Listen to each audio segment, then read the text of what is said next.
How we all doing? Good to see you all. Thanks for coming on by. Excuse me, I'm still waking up apparently. So, we are here into Meta Madness the group stage, day number 5. My name is Bahamut. On the left-hand side, it's going to be RossPierrDoll. On the right side, it's going to be Exodia. I think I missaid their name before. I thought they were Exodia stack. They're just Exodia this tournament. So, we are going to be having 16 heroes banned away. We've got... Let's see, this list is fully updated, so I'm just going to copy this list and I'll put it into the thing in a second. But it's Anduin, Blaze, Brightwing, Chromie, Dehaka, Garrosh, Genji, Hanzo, Hogger, Johanna, Junkrat, Medivh, Rehgar, Sergeant Hammer, Sylvanas, and Valla. We're all banned away. Brightwing, Garrosh, Rehgar are the 3 heroes that were added this weekend. So while the draft is flying on through, let me go ahead and update, excuse me, the command. And that'll take me just a hot second here. Let's see.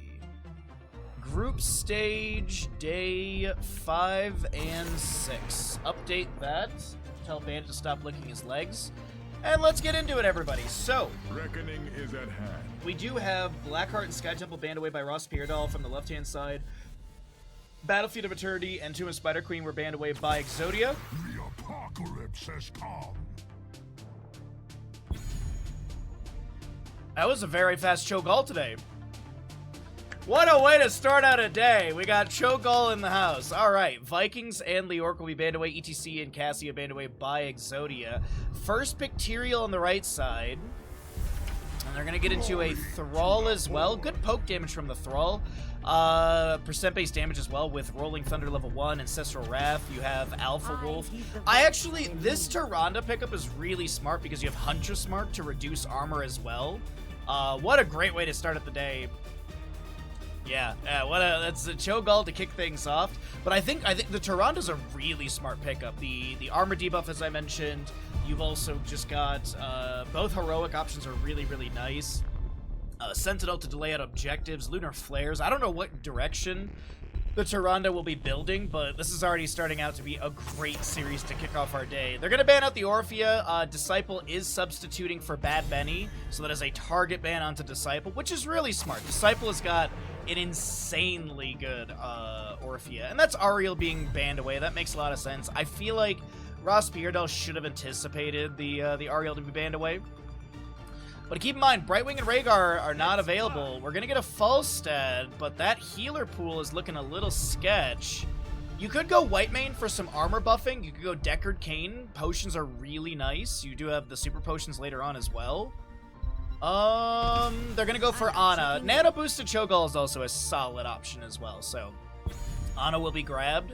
It could be an Eye of Horus. Deadeye level 20 is pretty popular and pretty strong as well. But either way, probably Nano Boost. I would assume it's Nano Boost. Falstad probably Gust, but maybe Auto Attack build? Into the Urel, maybe not. Oh, I mean, this is just a mean composition. That's just mean right there. Solid pickup. I assume a Bone Slicer build, a Grievous Throw build, because you want No Mercy 16. Because Cho'Gall has armor abilities, so having that No Mercy for the percent-based damage and the armor bypass. Last pick. Okay, so they need a solo into Urel, unless they're going to run Falstad into Urel, which could work. The Zeratul will be grabbed. Interesting. Okay, well. There's your draft from map number 1. It's all looking interesting and fun. I forgot to run a Twitch prediction, so I'll get that going here as I jump into the game.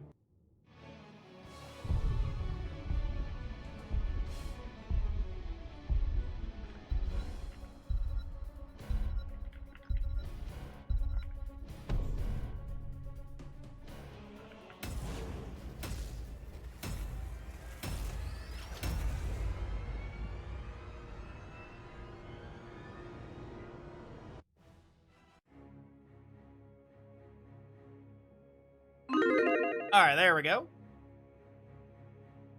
Yeah, definitely Grievous Throw build. Alright, here we go, everybody! Into map number 1 of our first 3-map series of the day on the left-hand side. It is going to be RossPierrDoll. Love Call is going to be playing Johanna. You got an Arion Zeratul. It is iTrex playing Falstad. You're looking at Mac on the Cho and Bronick on the Gall. Cho Gall is going to be your Maconic. Macwanic? The battle begins. Sounds like that northern Michigan island. On the right-hand side, it will be Exodia. You got a Hanzo playing Thrall, Hunter Orc on your Rel. Disciple will be your Zul'jin, Yasuo, Tyrande, and Dino will be your Tyrael. Dino Tyrael, huh? Dino main tank. Yasuo, does the first Sentinel of the map hit? That is the big question we got to answer right here. We are watching so carefully, so closely for the launch of the Sentinel. I don't think I've actually seen one been thrown. Zul'jin auto attacks poking out here and there. Yasuo, when are you going to throw that W, bud? There it is. Wait a second. It hits nothing. GG's. Oh, you got Ardent Defender for your Tyrael. It's going to be the Grievous throw level 1 as we talked about with the Bone Slicer for Zul'jin. Disciple. Rolling Thunder on the Thrall as well, another percent-based thing. And as I said, we'll probably be seeing Ancestral Wrath later on, Dauntless Urel, and Tyrande will be taking up True Sight, right? True Shot Aura, sorry. It's the activate to grant nearby ally heroes 40% increased attack speed for 5 seconds and reset the cooldown of Hunter's Mark passively. Basic attack damage increased by 30%. You got your Callous Hide for Cho'Gall, Bionic Grenade with Contact Healing. That's a Taskmaster for the Gall. Zeratul going for Greater Cleave. And you got Falstad going into Q build with his Gathering Storm. Disciple low, Cho'Gall goes in. A little bit of healing coming out. The Tyrande autos keep raiding out for the cooldown reduction, but Disciple gets taken down, and so does Hazuabs. A double kill picked up by RossPierrDoll at the start of map 1. And LaFacia, Yes. congratulations on your 35 watch streak. Massive. A lot of 35 streakers in chat today, apparently.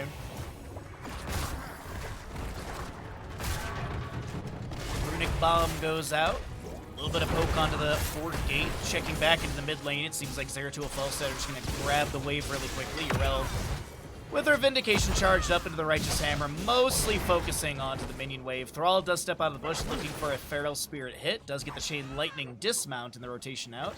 As well as your first objective phase in about 20 seconds, but of course it's going to be contested with the 3-minute mark in game time. Disciple is trying to chase in with a few auto attacks. That's going to be hammering from the Falstad, excuse me. The True Shot Aura from Tyrande didn't activate. That was a little red AoE around her.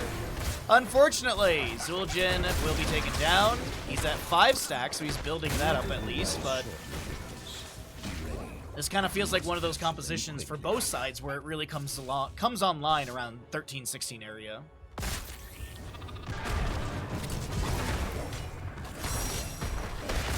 And we're starting with the Cho'Gall game on Towers of Doom. What a great way to start a Saturday. I love to see it. Falstad able to barrel away from Urel. He's going to be going into the updraft at level 4, so he has the Persisting Shields. Little poke from Thrall. Chain Lightning going out. Runic Bombs as well. Falstad is going to be able to get the left side. Urel got the right a little bit faster, but it doesn't matter. Still 36-36, and looks like Zul'jin was not interrupted in time, so that will be 4 shots in the advantage of Exodia. Zul'jin pops his health bar. Cho'Gall Surging Fist away to safety.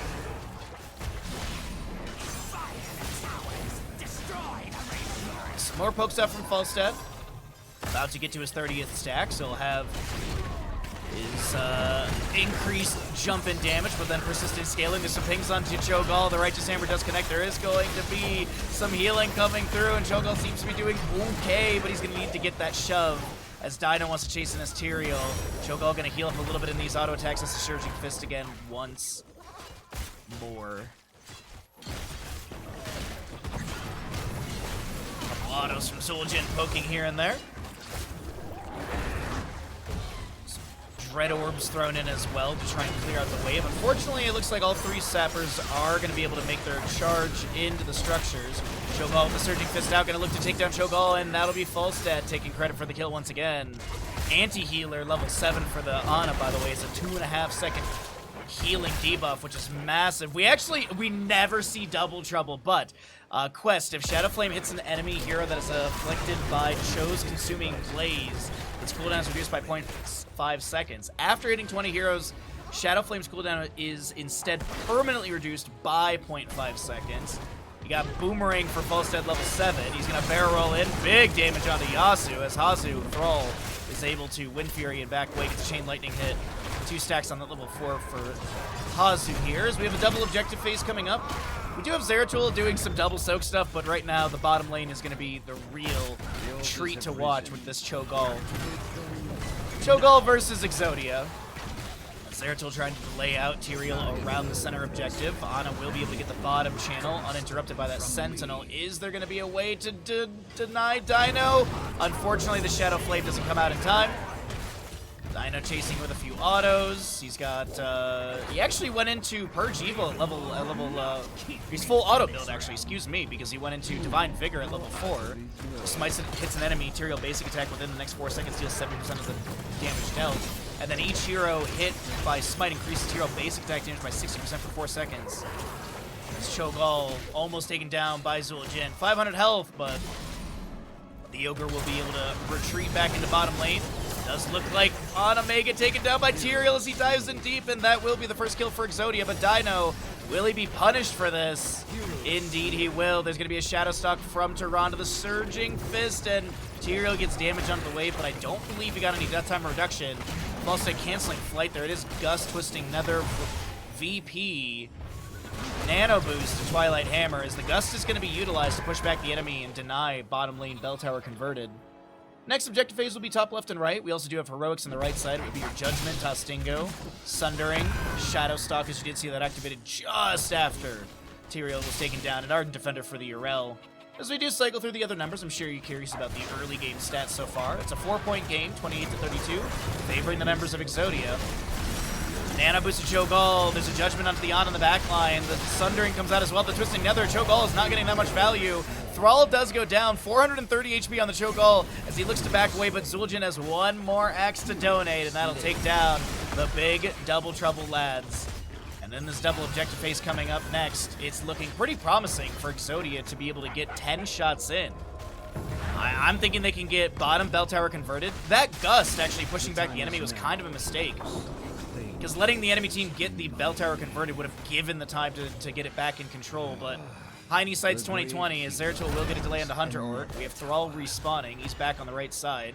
Cho'Gall is here, so maybe this won't be a 10-shot.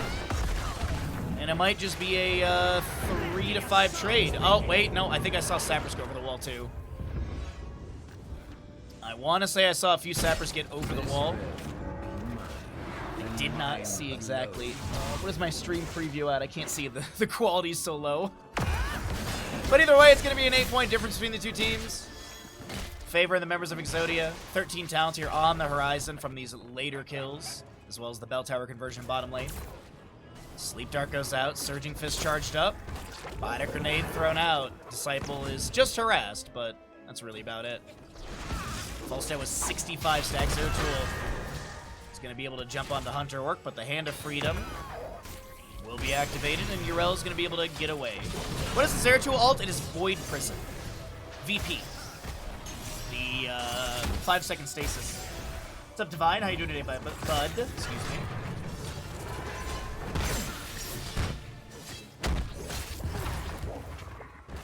Alright, a little bit more poke onto the bottom lane structure. We're still on fort values, as Dino's going to jump back for a moment. Oh, it was 3 Sappers with Bossy? Thank you. What's up, Mitch? Good to see you.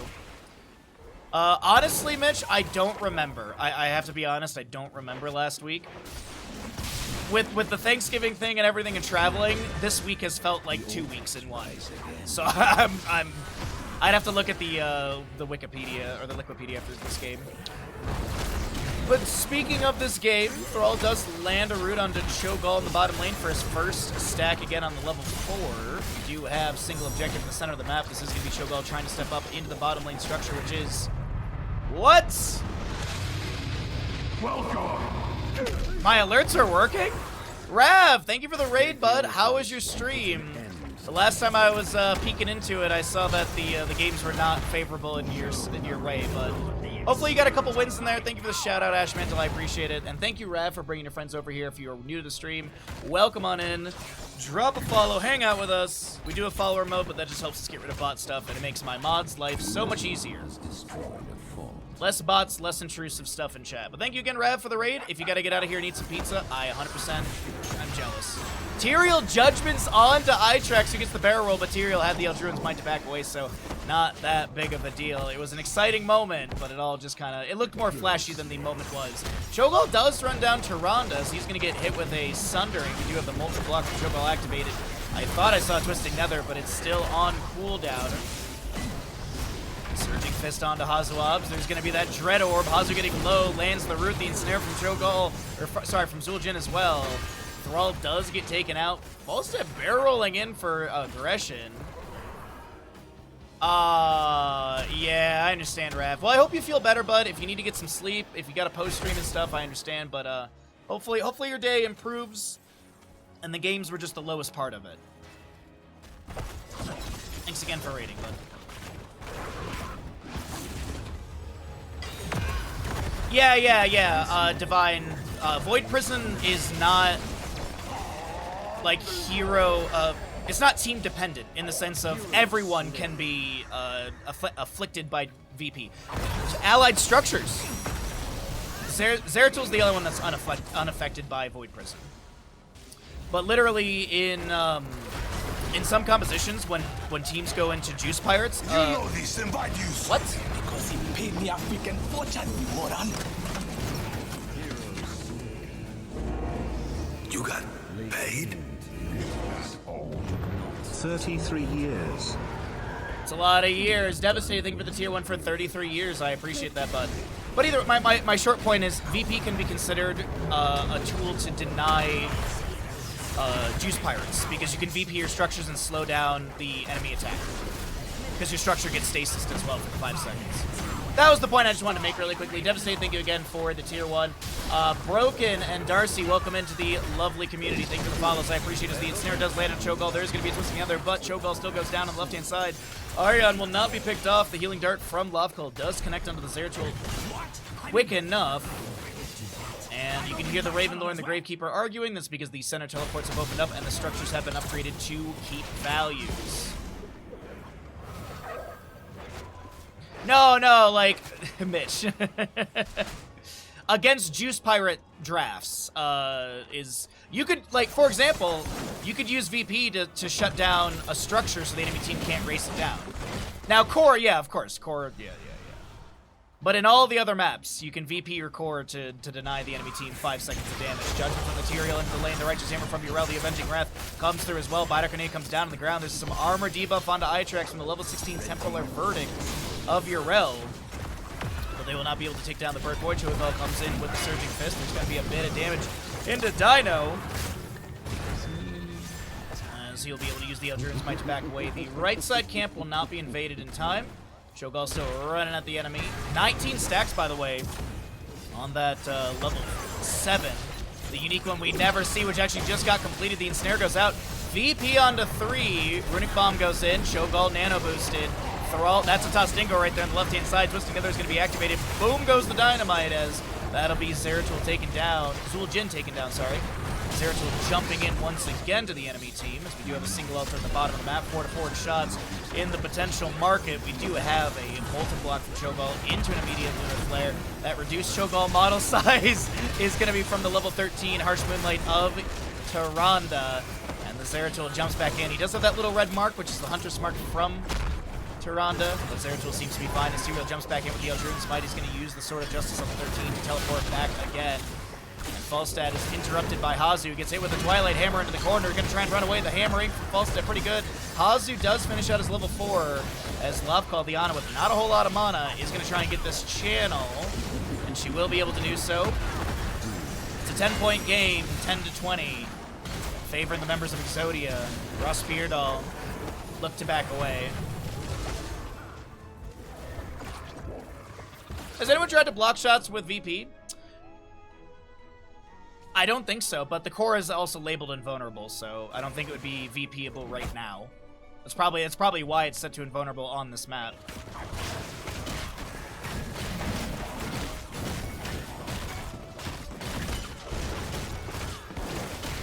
Yeah. The reason you can VP your core during juice pirates and stuff is because the keep is taken down, so your core is vulnerable. But now that's invulnerable, I don't think it can even take a stasis. Judgment in from Material on to Ana. Zeratul does go down just above to the Thrall. We do have Nano Boost to Cho'Gall into the Twisting Nether. Material does go down the trade. We do have Mac going in. The stasis is going to be there. That is your Toss Dingle from Zul'jin, but he gets bopped right away. Will be taken down. It's still a 14-point game favoring the members of RossPierrDoll.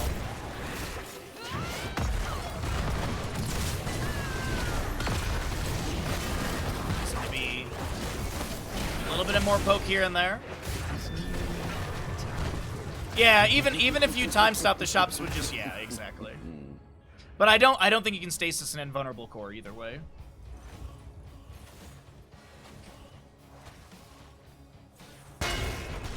What's up, Bear? How you doing today? Welcome on in. Thanks for the follows, everyone. Hopefully you're having a wonderful Sunday. Bolt of the Storm in from Hazu with the Wind Fury, level 20.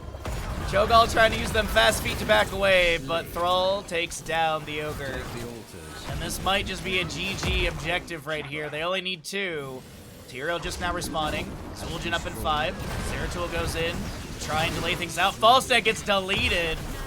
There's a Nano Boost onto Zeratul. He's going to try and make the big YouTube plays. The Tyrael Judgment comes through as he used the teleport. The VP comes out a little too late as Zeratul gets a couple more autos here and there, but this may be Zeratul taken down. Are we heading to Northern Europe? Finland! Does get achieved, and that is going to be Exodia shutting down the Cho'Gall composition as Hazuabs gets the last channel. The 3 shots needed, or the 6 shots needed were there, but they took down the mid bell tower either way, and that'll be GG in favor of Exodia. A great back and forth, but a really sad shutdown against Cho'Gall, let's be honest. I got no horse in the race on the teams, I just care about Cho'Gall's.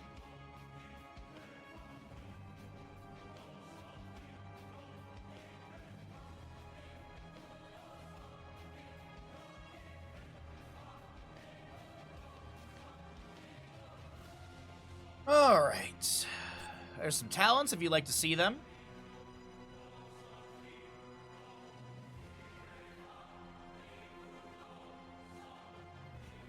Welcome back, everybody. If you got ads, you missed out on all the adorable puppies that we were just showing. If you didn't get ads, you got to see all the adorable dogs. But we are here ready to go into our next map. The second in this 3-map series. Kel, congratulations! Yes! On your 35 watch streak. That is massive. Thank you, bud. I appreciate that greatly. Let's get that Twitch prediction rolling out for you. So, let's do a little bit of house cleaning here because we did have a little bit of a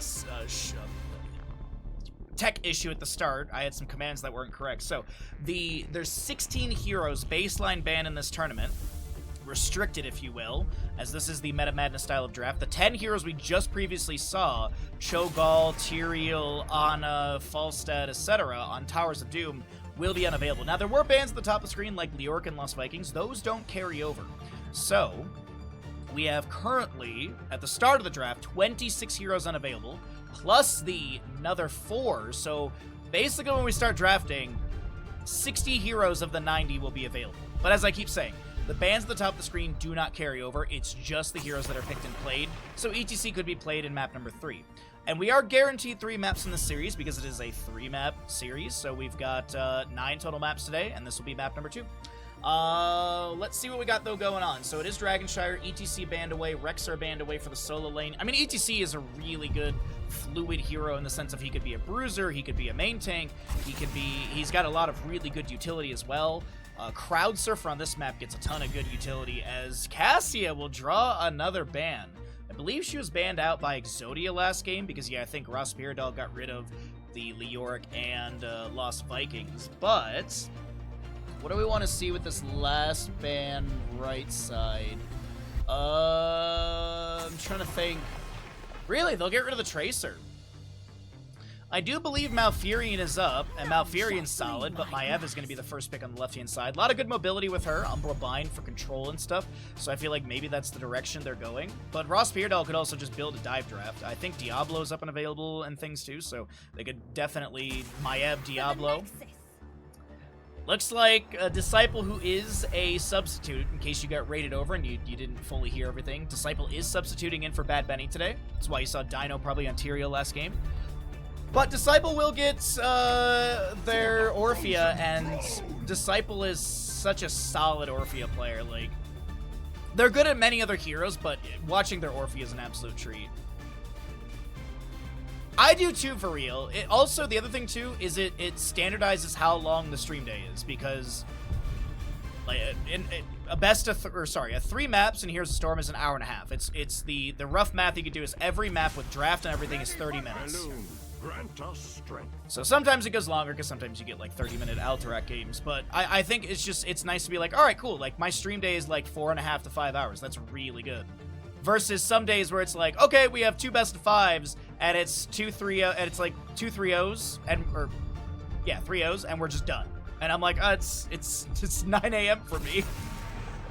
So it guarantees more games. It guarantees more unique drafts in map number 3 as well, because let's see, when we start draft number 3, there'll be 36 heroes unavailable plus the 4. So 40 heroes will be banned away at the start of draft 3. That's kind of crazy. Alright, Gul'dan was banned away. It is Malfurion with the Muradin and Medivh. It's just all M's. This is going to be a very difficult game to cast. A lot of M trip-ups. Stukov will be banned away. I don't blame that whatsoever. Flailing swipes are really good. Which leads me to believe that RossPierrDoll is going to play a bit of more of a divey composition if they're getting rid of Stukov, because Controlled Chaos is a really good way of cleansing a dive draft. Now, granted, Orphea and Nubrak do dive on their own really well, so this could be sort of dive into dive, which means we just got a big old brawl to break out consistently throughout Dragonshire. Still need a solo laner on the right side. Oh, this is my jam! Isn't Lucio banned in this tournament? Is he not? Am I tripping? Hold on. He's not? Oh my god. I was like, mentally, I wasn't talking about Lucio at all because I thought he was banned away. No, Lucio is still available, so yeah, that's a fair pickup. Exodia's got a solid draft already. Will they go into more dive? Will they pick up like a Greymane? And then they could Leorc the solo lane into Chen. Leorc into Chen is not too bad for Leorc because he can sit there and just drain while Chen drinks. Malthael's nice, and they'll pick up the Zagara, actually. Okay, so they kind of pivot into a little bit more control. Stormbolt from Muradin is good control. You've got Umbral Bind, Roots from Malfurion. So they're going to kind of pivot into that direction. The Malthael into Chen I actually really like as well. What's up, Chestnut? How you doing today, bud? That's true, yeah. They could have Malthael made, and that would have been all the M's. Last pick on the right side for Hazu. And it'll be actually full dive draft coming out from Exodia. Whew, scary draft on the right side. Nice job, AJ. Proud of you. With knowledge like that, you might as well buy a lotto ticket, right? Right? If you're calling the Malthael in map 2, you might as well buy a lotto ticket. Let's get into the game. Don't forget the Twitch prediction.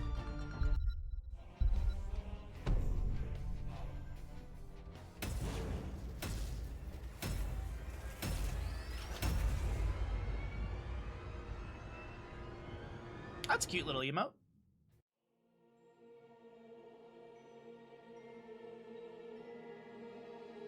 Alright. Here we go. Map number 2. Second map of the day. Let's get into it. At right side, we've got Exodia leading the series with a score of 1. Dino, a Nubrak. Hunter Orc will be your Chen. Hazuab's Greymane. Disciple playing the Orphea, and Yasuo on the Lucio. Left-hand side of the map will be RossPierrDoll looking to make a 1-1 score happen through Dragonshire. No domination rules, but the group stage, it's all based off of map scores, so you definitely want to at least get 1 point. Aryan will be playing your Medivh, Bronick on the Malfurion, Mac playing Muradin, Loveco playing your Zagara, and Itrax on the Malthael. We'll talk about some level 1s here in a moment as we get into our first little mid-lane scuffle. Creep Tumors from Zagara placed. Impale from a Nubrak lands. Disciple gets a Shadow Waltz. hits and a little dash as well, but nothing really to follow up. Gilnane cocktail into the minion wave. Hanzo playing to the safe side of the lane in human form. A few Phantom Knives from Medivh, a Spirit of Vengeance into the wave. Murden steps up with a Stormbolt into Hunter Orc, who gets rooted by Malfurion. It is Emerald Dreams level 1 with your Corpse Feeders Zagara. Fear the Reaper for Malthael as well. Pursuit of Vengeance, Medivh. And Murden with Dwarf Block level 1. You've got your Legion of Beetles for a new Brack. Greymane is going to be going into Viciousness. It is enough to share for Chen. Actually, that's not true. That is the precious ingredients for Chen. Ancestral Strength for the Orphea, and last but not least, the Accelerando for Lucio's Dino is going to... actually, Orphea is coming down as well, but I don't think Dino's actually stepping into this. Orphea shows in the wave, the Beetles do spawn. Those will kind of hit Murden, kind of hit the Siege Giant. Either way, left side Siege Giant's grabbed, left side Bruiser Camp as well. That's a good Umbral Bind into Yasuo. Rotation to top lane from Malfurion. Medivh, Malthael are up here as well. Greymane Inner Beast active, you see the purple glow on Hazu's weapons, trying to just sustain that Inner Beast on a couple autos here and there. A lot of damage onto Hunter Orc from Itrax, who does try and step up once again. The Death Shroud thrown in, but is not going to chase in further. And the camp is pushing in. Favorable to RossPierrDoll, but Hanzo will get the channel, will get the clear on this. Itrax is the channel on the north side. Zagara holding the bottom, Anubrak burrowing. They're going to focus on a Bronick. Is there going to be a Savage Charge to create space? Indeed there is, but Gilnane Cocktail from Hanzo connects. And that'll be first blood in favor of Exodia. They get a double kill as Malfurion... I already did it. The Malthael will be taken down to the top lane. Medivh, Orphea are going to be having a little back and forth. Zagara does get a few autos in. She did go into Venom Spine level 4. Does get the Hunter Killer summoned, but Zerg units will not be able to find a kill into the dead magic user of Orphea. Little spray, a little voice line, and that'll be... I honestly did not think someone was going to go down in bottom lane, but Orphea and Dino are able to step up with Yasuo. There's going to be a flying kick in from Chen. Ariana's getting a little bit low, but the Medivh has some Phantom Knives thrown back, and a little poke from Orphea onto the fort gate will be the tail end of this. As Dino tried to burrow charge, I think anticipating Mac rotating in. Chen heads to top lane as Malthael did have a wave pushed up, but looks like Malthael needs to do some double soak in the meantime while Zagara was respawning and getting back into position. Stormbolt lands onto a new Brack. This isn't a Haymaker game, is it? I don't think so, but there's a small bit of me that thinks it could be a Haymaker game with all the dive from the enemy. Maybe try and punish that dive and displace them further away from the allies. I don't know, there's a possibility for it. Warp toss in. Medivh uses Vault of the Warden's burrow charge from Anubrak is massive right there. The root comes down from Malfurion as well. Medivh goes down, apologies. That is going to be Zagara falling as well. Malfurion is going to not die. I thought there was going to be something over the wall to him from a Gilnane Cocktail or something, or a Dread. Not going to be the case. Yasuo very low on the right side of the camp is going to be grabbed as Itrax dives in a little too late. The Death Shroud is thrown out. The Murden Dwarf Toss. The root from Malfurion comes down. Malthael is picked off, and Malfurion does go down to Chen.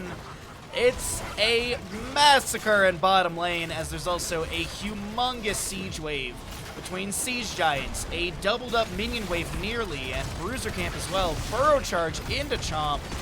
Impale was there as well, but Murden seems to be fine. The fort defense is helping ever so slightly. Infested drops out from Zagara. She does go into Bile Drop level 7. Pretty common with the Corpse Feeders level 1. Mac is a little bit low. The trait kicks in. Gonna get a regrowth from Malfurion as well, and a glow. And the fort gate is taken down. A sliver of damage onto the structure as we peek back into top lane. Itrax will be taken down from the triple dive past the fort gate. Minion wave gets the same level of siege in top as bottom, and with 8-1 in kills. Not too surprising that heroics are coming through for Exodia. Cocoon, Curse Bullet, Wandering Keg. It is going to be Eternal Feast for the Orphea as we peek into mid lane and watch Malfurion take down Orphea in the 3v1. And also high five for the Lucio. That's a Medivh trying to back away. Murden here with a little bit of excuse me, a little bit of space created. As Greymane does manage to take down the entire top lane fort during that mid lane fight. Wandering Keg. Muradin kind of pushed around, but it doesn't seem like the displacement's too bad. It's actually Bronix, the one who's kind of in the most awkward position after all of that. Tries to break vision with the bush, but unfortunately, the sustained damage was there from the Beetles, I think, actually providing vision. And Hanzo will get the second Dragon Knight of the game. It's a 7-kill difference. I'm doing my part. What? I'm doing my part. I'm doing my part. I'm doing my part too. Yippee Bahamut cast. Oh, cool. Thank you so very much for the tier 1 for 4 months. I appreciate that kindness, and thanks for the support in the channel. And Cigar's going to get hit with an Eternal Feast and will be taken down by Lucio in the house. Cocoon lands onto Muradin. We do have a new Brack summoning Beetles and trying to take down the 2 towers of the fort gate, but it looks like Dragon Knight's getting low. Hazu backs away. The Dragon Knight expires. They take down the last 2 towers. Burrow Charge from a new Brack yields no CC into Malthael. Zumbrobine is going to pull people around. The Wandering Keg from Chen pushes Malthael kind of into the corner. He's a little split from his team, but can he dive across the enemy to safety? Absolutely. 10 talent here on the left-hand side as well. Containment Disc, Muradin with Avatar, so no Haymaker this game. I was thinking with all the dive, because sometimes when you do see this heavy level of dive, Haymaker is nice. Because it does have collision and knockback, so let's say Anubrak burrows in, Greymane's trying to step up. If you Haymaker the Anubrak, the angle it right, you could actually kind of knock back Greymane as well. Malthael's going to go last rights, and it will be Tranquility from Malfurion. It was fun for a little bit where we were getting some Tormented Souls from Malthael players, especially because there's the Reaper of Death level 20 that got changed. Basically, the change was kind of like pop and lock from Diva. If you have 2 enemy heroes within the radius of Tormented Souls, the duration does not decay. Where pop and lock, you just have to stand still. But what I mean is you can sustain the heroic at level 20. And I think that was flashy for a little bit, but I think a lot of people have just gone back to Last Rites, which I don't blame them. Last Rites does get tons of value, but I do think there is still opportunities for Tormented Souls with the level 20. But that's it. Devouring Maw, Eternal Feast going out. Loveco's going to try and back away. The Eternal Feast expires. That's a good Stormbolt for Murdis. He does have the Avatar activated, getting the small CC into a few enemies after Devouring Maw ends. There was a Cocoon onto Medivh. A Spirit of Vengeance goes out. We do have a lot of damage into the members of RossPierrDoll, as that's Medivh, Malfurion, and Muradin all massacred. That is a triple kill for Exodia, as they are going to be able to have a 11-kill difference. Yo, Ninja, what's up, bud? Happy Saturday to you. Hopefully your week is treating you well. And it is a 2-level difference. Talent tier advantage to Exodia. While we wait for Dragon Knight to be channeled and such, I'm sure some of you want to see some other stats, so I can pop those up once again for all of you. Robine pulling Anubrak around. He burrow charges out to safety. Dragon Knight in mid lane taking a lot of poke damage. Does get some Molten sustain onto the fort. I am looking at Greymane on the minimap right now, anchored by Anubrak, as he's got a Siege Giant, a small minion wave, and a Bruiser Camp pushing up. Malthael chasing onto Chen. I don't think Malthael is going to find too much here, as it is still a massive experience difference. And it's almost, it's over 10,000. It's over 9,000 for sure. Dragon Knight expires through the mid lane. Lucio wall riding, poking here and there onto the bottom lane keep gate.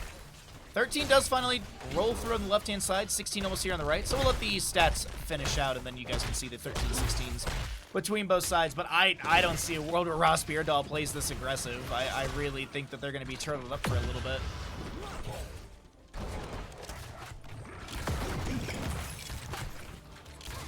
Might be able to poke defend at this bottom lane, but it is such an awkward displacement and levels. Anubrak burrows in. They almost take down the Malthael. He was just trying to clear the wave. He will have to hearth out. Devouring Maw goes fishing for an enemy, but no one found or captured. Spirit of Vengeance from Medivh. Chen is here. He's got Wandering Keg. The keep gate has been taken down. He'll drink up some brew. Has enough to share level 13. That's that little clover around him. Good on to Medivh. Minion Wave and Siege Giants are pushed up. Impale into Burrow Charge. That's going to be Orphea finishing out at level 7. Mind Devour. The Wandering Keg from Chen activated. A Tranquility from Malfurion as well. Umbral pulls a Nubrak back. There's going to be a Chomp from Orphea. 10 seconds on Eternal Feet. The bottom lane keep is getting low. Nubrak burrows out to safety. Tametus does find the Crypt Weaver. As Chen continues to drink up some brew, the Eternal Feast gets a couple ticks, but Chen Flying kicks in for the kill into Muradin. Is this enough to push in for Core End? It won't be the fastest map of the tournament. I think the fastest map was last week, what, 9 minutes and 4 seconds or something? Maybe 3 seconds? But it is still a very fast map, as we have Hazu on core at 11 minutes on the dot.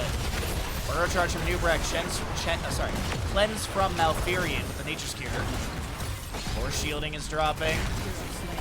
Malthael does fall. It's looking like an Exodia map number 2 victory. Unless some absolute craziness can happen. Greymane, Hazu still on core. Does get stunned by the core defenses. We do have an Umbral buy in the Wander and Keg to create some space. Wait a second. No, Greymane's way too healthy here. He's got that. GG, well played. Exodia will take map number 2 in this 3-map series. Let's check out some of those stats. Orange, thank you for the follow. I appreciate that, bud. Welcome on in. A lot of new followers today. Welcome in, everybody. Thank you for supporting the channel, and thanks for being here and hanging out with us. Chen's your favorite bruiser in the game? Chen is really fun. Like, his kit's really cool. His playstyle's interesting. Definitely enjoy the Panda myself as well.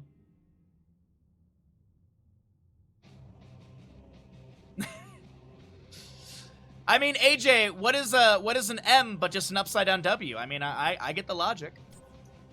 You guys know the spiel. If you're enjoying the stream, be sure to follow. If you'd like to support the stream with a Prime sub or anything like that, do consider it. Every little bit helps us out. We are 32 subs away from our sub goal, which is a bit of a hike, but I also have to, drive down the mountain and go. Welcome back, everybody. We are getting into Infernal Shrines for map number 3 in our first 3-map series of the day.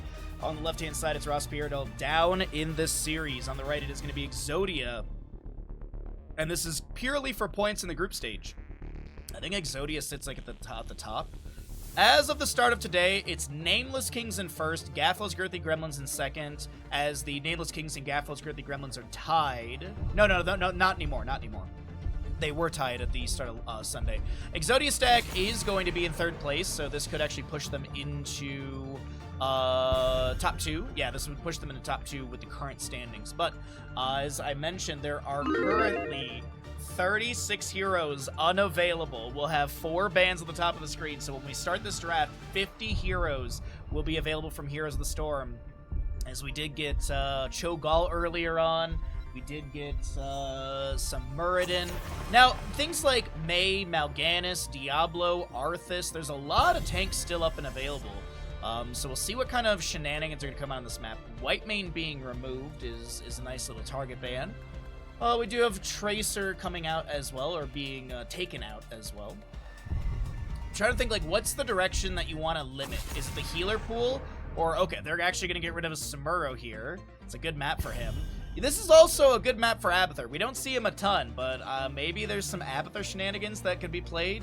You pick up a solid mage like a Jaina, and then you clone her constantly. Actually, like, Jaina Diablo on this map is not bad. Gul'dan was banned in the previous map, and I wouldn't be surprised if maybe a player or a team this, then why do you goes for that. Because he paid me a freaking fortune, you moron. You got paid? Darcy, thank you so very much for the brand new tier 1 sub. Thank you so much for that support. What's up, Umber? Good to see you as well. Thank you, Darcy. Welcome to the Bahamuts. Enjoy your amazing emotes and ad-free viewing. And we actually have a bunch of new emotes. I was just talking to Strobs. We're going to try and get the emotes done right before my birthday. So that way on the birthday stream, which will be front page of Twitch, we'll have new emotes. And I'm going to be working on some other stuff as well for that. But either way, Leoric is going to be first picked on the right-hand side. Diva was banned away. So we'll see what we got going on here. But thank you again, Darcy, for the brand new sub. Welcome to our lovely community, and thanks for being here. As that's Alex Straza Mephisto. I love the combination. Now, here's the question. Will Exodia take Stitches? Because the Stitches has to be coming out from RossPierrDoll, right? Stitches, Alex Straza Mephisto is such a nice triple synergy. They could take it or they could ban it, realistically. They also could ban it away. I would not be surprised if Exodia bans the Stitches. I don't think he's tournament baseline banned, if memory serves correct. He hasn't been played in this series yet, so we'll see what ends up happening with that. I'm trying to think of like other tanks that can get value off of Regen Globes level 1. Diablo actually still has Devil's Due level 1, so, and Devil's Due is 2.25% per globes or wells, so that's not too bad. The Gul'dan ban I think is actually really smart. Horrify is a good tool. You've got Fell Flames for wave clear. We do see Echo Corruption here and there, but I think there's been a little bit more priority as of late into the Pursuit of Flame level 1. It's really fast to finish out. It's really great for the poke on the shrines, the wave clear. Corruption is nice, but it's not like it comes online at level 16, but Ruinous Affliction level 16 is a big factor, in my opinion, for that build. Mal'Ganis to be banned. Okay, so Stitches is up. Stitches is up. What's up, Booty? Good to see you, bud. Howdy. Yeah, I think they should run a Stitches here. Now, what else do you want to grab? You need a solo laner and maybe some sustained damage. You could pick up a Rainer, realistically. A simple little Jimmy right-click with Hyperion. Oh, not what I was expecting at all. That's interesting. Okay.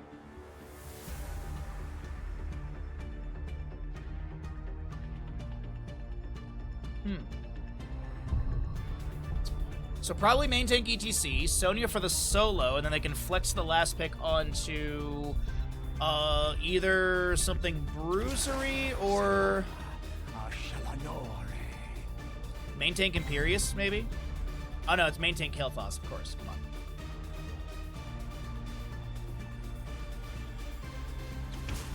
Zarya, ready for duty.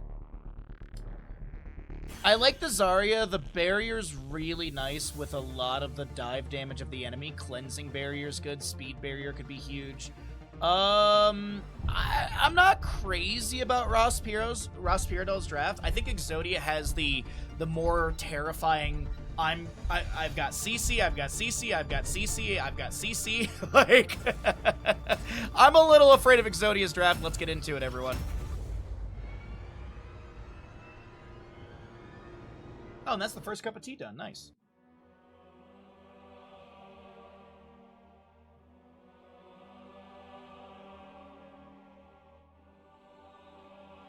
Oh, excuse me. Alrighty. Prepare yourselves for map number 3 of our first 3-map series of the day. On the left-hand side, Her Royal Thickness. Alexstrasza played by Bronick. You've got your Arya and Mephisto. Itrex playing Sonya. Mac on the ETC and Lovecall playing a that's a really good, that's a really nice synergy, I think, with the horse there. But Lovecall playing your Zarya. Right side of the map is Exodia. They're looking for the 3-0 as Yasuo is going to get full mana. That little bit of mana. Oof, oof. That's going to matter right there. Hanzo is going to be playing your Imperius Hunter Orc on this Leoric. Disciple Kael'thas and Dino playing Kerrigan. We'll talk about level 1s in a moment, as always. Take a look and see what our first engagement looks like. The biggest thing that I'd say at level 1 for Alexstrasza is going to be this Flames of Fury. That's probably the craziest level 1. Usually it's live and let live, or you go into the abundance for that Circle of Life. It's Celestial Charge onto the origin target. That's going to be a power slide from ETC. Alexstrasza has a Circle of Life or an abundance down on the ground. That's going to be Dino getting a little bit low. The Zarya beam will come through, and first blood picked up by the members of RossPierrDoll. It is abundance, sorry. I always flip those two. Because Circle of Life does sound like a really good baseline talent name. Disciple, good gravity lapse on a 2. Does Mephisto have a shade forward? What? Did the Skull Missile overkill, or was it the Particle Grenade? Oh my god. I don't think the Skull Missile even... Oh no, I think the Particle Grenade hit first. That's why. Because I was like, that Skull Missile definitely would have the range. But either way, Zarya gets the kill with Particle Grenade. Nicely done. Double kill picked up by RossPierrDoll on map number 3. As Hunter Orc has an Inspired Minion Wave and a few mop hits onto Fort Tower. Or Fort Gate, excuse me. Ooh, nice odds, everybody. Still got another minute and a half or so. Or two and a half minutes, sorry. Alright, first objective is going to be Mortar in the bottom lane. You can see that by using our mouse to hover over the objective. A Little shade in from Mephisto right there. More regeneration globes gathered by Kael'thas, but he's only sitting at 2 currently. Living Bomb applied to Bronick, who gets a barrier from Zarya to get some more energy. Kerrigan with a few auto attacks on the eye tracks. The Sonya tries to spin into this. It's not going to be enough. That's a good Celestial Charge into the Impale of Kerrigan. Mephisto's low, and he's going to go down. A double kill to Exodia stack. Sorry, Exodia. Celestial Charge, good Sapphire from the Decker Cane for the slow into a Kerrigan. Primal Grasp, Impale as well. Abundance gets put down the ground. And Mac accidentally spreads the Living Bomb to Alexstrasza, just wondering if she was just, maybe she was a little cold. But Alexstrasza will hearth out for full. We do have our objective phase announced in 5 seconds, contestable in 35. And we didn't really talk about many of the level 1s, but it is going to be Mephisto going into the Spark of a Furious Spark. And then he's going to pick up the Static Barrier as well. So no Spite level 4. The Static Barrier, it's a nice talent, it's just we often see that Spite level 4. Alexstrasza does continue for the Flame Buffet build with Heat Exhaustion. Toughest Nails for the Sonya. She need to go into Hurricane. I assume Life Funnel 7. Maybe Wrath of Berserker for her Heroic. Zarya does have the Together We're Strong plus the Gimme 20. She's already on 2 regeneration globes.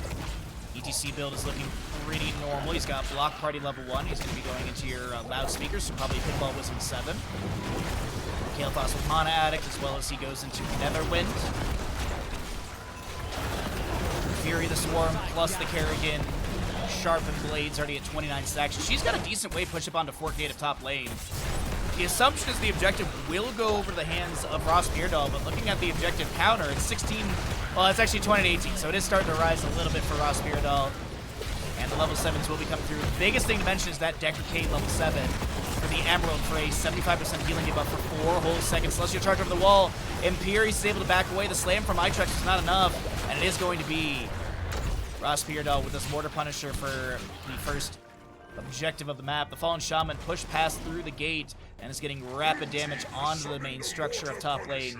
Kerrigan, I don't think, had a dismount onto Sonya, and she'll be able to make it up there. The top lane fort should be saved, probably around 25%. Back in the bottom, see what sort of siege is picked up. The Orc with a Skeletal Swing went into Neopescence level 4. Kerrigan's going to try and dive onto the Mephisto.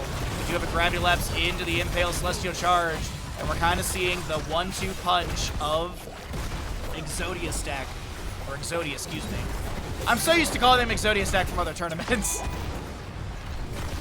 But yeah, Exodia, they're going... Ooh, that's a good dive onto Alexstrasza, and she gets rocketed across the floor. The Punisher is still pushing.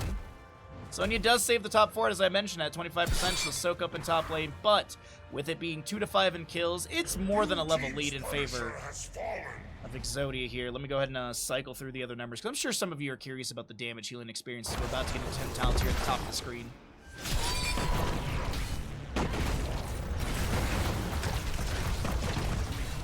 Left side camp to be grabbed. Celestial Charge not utilized. The Solarian Flare thrown down on the ground from Hanzo.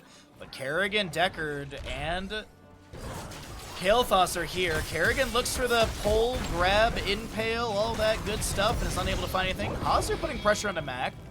But there's that loudspeaker plus Pinball Wizard. The Orc does push a wave up into the top lane. Fort takes that down. Has the drain applied to Itrex. Wraith walk out to safety. Stay a while and listen. Wrath of Angiris, Phoenix, Entomb, and Kerrigan's probably Ultralisk. Celestial Charge, there's the Ultralisk as well. Kerrigan, I think she was trying to get in a position where she could get a activation, but was unable to do so. The Orc is going to catch Mephisto here in this little corridor. As the Entomb activated, there was a slow from Decker Kane with the Sapphire. Unfortunately, it will not be able to lock down the enemy Mephisto long enough, and he'll be fine to back away. Some Skull Missiles thrown back into the wave. Mephisto dives out once again. Celestial Charge landing into the ETC. The fix for Kael'thas. That's going to be Wrath of... When he lands, he's dead. That is so satisfying. It's like when you get the Dragonite Savage Charge, the field goal, the kick, and you kill someone. Oh, or like when you haymaker someone and they die. Oh, it's just so satisfying. I didn't look at when the last Punisher went down, but I think we're around 7 minutes in game time, maybe a little bit more.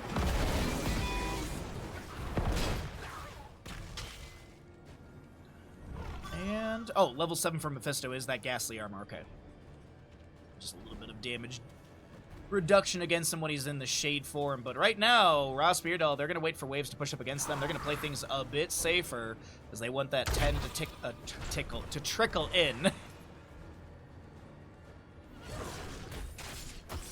Something's got... Once they get 10, I'd really like to see RossPierrDoll play something aggressive because otherwise they're going to fall behind. Exodia gets 13, and that'll be that. Zyriel and Nibbles, thank you for the follows. Appreciate it, buds. Welcome to our lovely community. Hopefully your name's relatively good. Endurance of Hate from Mephisto. What? We do have Celestial Charge landing on Alexstrasza. This is going to be Dragon Queen activated. Mephisto gets abducted with a Wrath of Angiris. Kerrigan ravaging in. Gravity Lapse lands on it too. The Celestial Charge is going to be there as well. Decker Kane scroll ceiling goes down. Alexstrasza comes down from her deep cleanse, and that is going to be Kerrigan falling to Sonya at the tail end, but I do think this is going to be a Finland picked up. I don't know if Broden can get out. The Ancient Blessings gets activated, but Leorc does go down, and oh, Yasu gets a potion at the last second. But yeah, it's going to be Mosh Pit. You've got your Consume Souls from Mephisto, which is a real surprising pickup right there. Thought it was going to be a Endurance game. We do have the Cleansing Flame, Expulsion Zone, as well as your Wrath of Berserker. But thank you again, Neo, for the Prime Gaming for 36 months, 3 years of support. Can you believe it? Thank you so very much, my friend. I appreciate that greatly. It's a bathroom.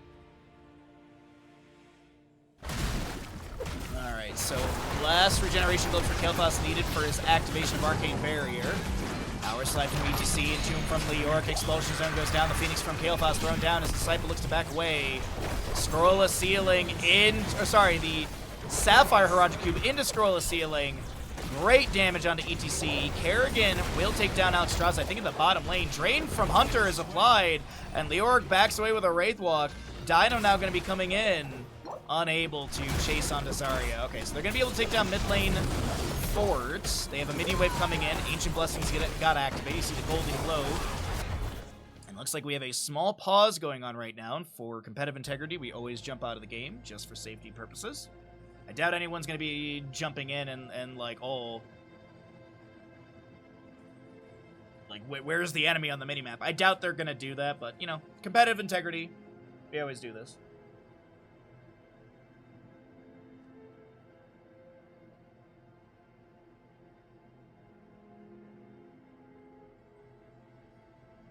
You're expecting Endurance of Hate, Graviton, and Leap? I could see it. I could definitely see that. Explosion Zone has a non-existent cooldown. It's 45 seconds is pretty long. I would say something like Sergeant Hammer Napalm Strike has a non-existent cooldown. Zarya does go down as we get back into the game. Apologies, didn't hit the button fast enough there. Looks like Itrax will be the next one to go down. There's the Arcane Punisher, by the way. Hazuobs was working on that the entire time while that mid lane fight was being had. And it is 12-15, an 11 kill difference, a 3 level difference, and a Talontier advantage on the right hand side. By the time the talent tiers will be equal, it's going to be once again an advantage for Exodia as they will peek into 16 in just a moment.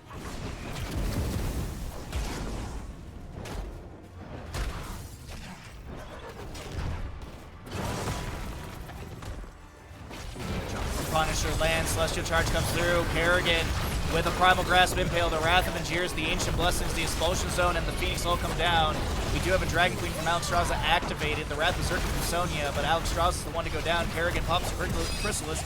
We do have some healing debuff onto the Sonya from that Emerald. She spins through the health bar of Kerrigan. Mephisto will go down as well. And it's going to be Punisher on keep, and I think they're going to move in for core. Not the fastest map of the tournament, but still, this is looking like it might be the fastest map of the day. You have a few... Disciple and Yasu are not too convinced about the opportunity to end the game, so they'll start backing away. Hazu and Hunter will be able to do the exact same. Expulsion Zone does hit this Kael'thas. He's going to try and walk away. Moshpit from ETC, but interrupted by Celestial Charge, Ancient Blessings, Endurance of Faith. There's going to be just everything on the ground, even an Entomb from Leoric. Itrex Sonya does go down first. The Phoenix from Kael'thas throwing the engagement. Celestial Charge missing on the Mac, I do believe. And mid lane is pushing up. By the way, mid lane is going to be where our next Punisher is going to be. Frozen Punisher.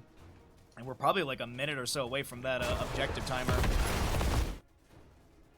EGC did go into Encore level 13. Furious Spark. Sonya continues with a Ruthless at 13. You've got the Dragon Scales for Alex Straza, as well as Unstoppable Competitor on your Zarya. Decker Kane going into one of my favorite level 16s for him, the Scroll of Stone Curse. Such a fun...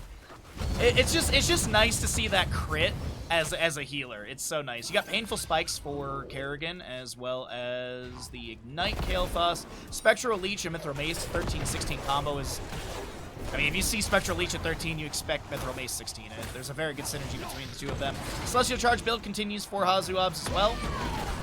Stay a while and listen from the bush. Captures onto 3, the Expulsion Zone.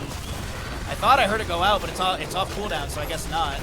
Scrolla sealing down on the ground. We do have an Expulsion Zone out as well. Sonya is picked off. Mephisto as well. Kerrigan getting the triple kill as she dives onto the ETC right there. I misspoke, but I guess I saw the future. Cleansing Flame from Alex Straza. She tried to get a little bit of damage onto the enemies. Mid lane and Paler Camp is still pushing in. Celestial Charge onto the gate looking for something. Kerrigan has a Primal Grasp. New York Wraith walking in. There's a Wrath of Angiras onto Alex Straza as she was just ending her Dragon Queen form. And it's Zarya to defend. Paler Camp, I mean, the Paler Camp line is so thick the Catapult can't get into range. Celestial Charge finds your Zarya on the left-hand side. She'll use the Personal Barrier for that Unstoppable Competitor value of 13. Expulsion Zone once again. The Orc is trying to back away. Endurance of Fate Consume Soul activated by Mephisto, and that does take down the Kerrigan. Sonya with the Living Bomb applied. She'll spin through the wave. Mid lane keep is low, but it will not be taken down.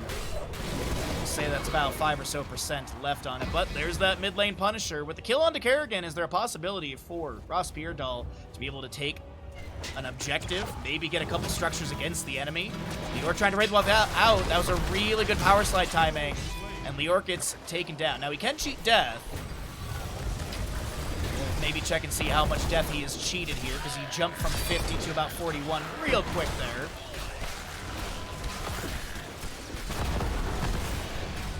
Take a quick look here as we do have, yeah, 10 seconds of a death timer have been cheated. A little bit longer. Stay one, listen over the left-hand side of the wall. Captures a few. The Celestial Charge comes through as well. There's a Phoenix and Gravity Labs. Scroll of Ceiling from Decker Kane as well. 30 skeletal defenders on the left-hand side, and more, actually, as RossPierrDoll continues to work through this. They do have 16 talents here. The enemy still 3 levels ahead. Exodia with almost level 20 in this defense. Showstopper ETC. Sonya playing it real safe with Nerves of Steel. And Sonya chases on to Hanzo. I think she was heading to bottom. There is a catapult and stuff making its way to core on the left-hand side of the map. Ronick low, ETC Zarya do go down, and what looked like a turning moment in favor of RossPierrDoll in this 16 post era is going to be completely dispelled. Oh, they want, okay. Finland! Well, Catapult is already taken down shielding. Midkeep is like 4 autos away. Phoenix from Kael'thas, and it looks like Exodia, they will be successful in a 3-0 for their series today. Our first 3-map series of the day will be 3-0 in favor of Exodia. GG, well played. RossPierrDoll put in a nice fight, but it was Exodia who remains dominant.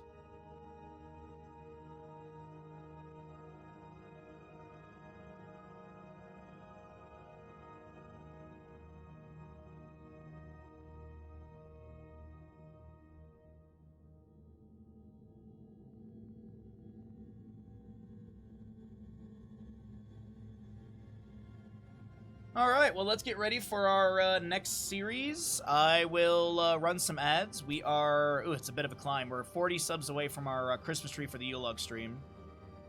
How mad is the meta today? What's up, Wise Owl? Good to see you, bud. It's been some good games. Been some really good games. Thank you, Ashmantle, for the redemption as well. If you'd like to help us support the stream, all that good stuff, it's a bit of a climb, but we do want to get that Christmas tree for the Yule log stream, because why not have it be Festivus?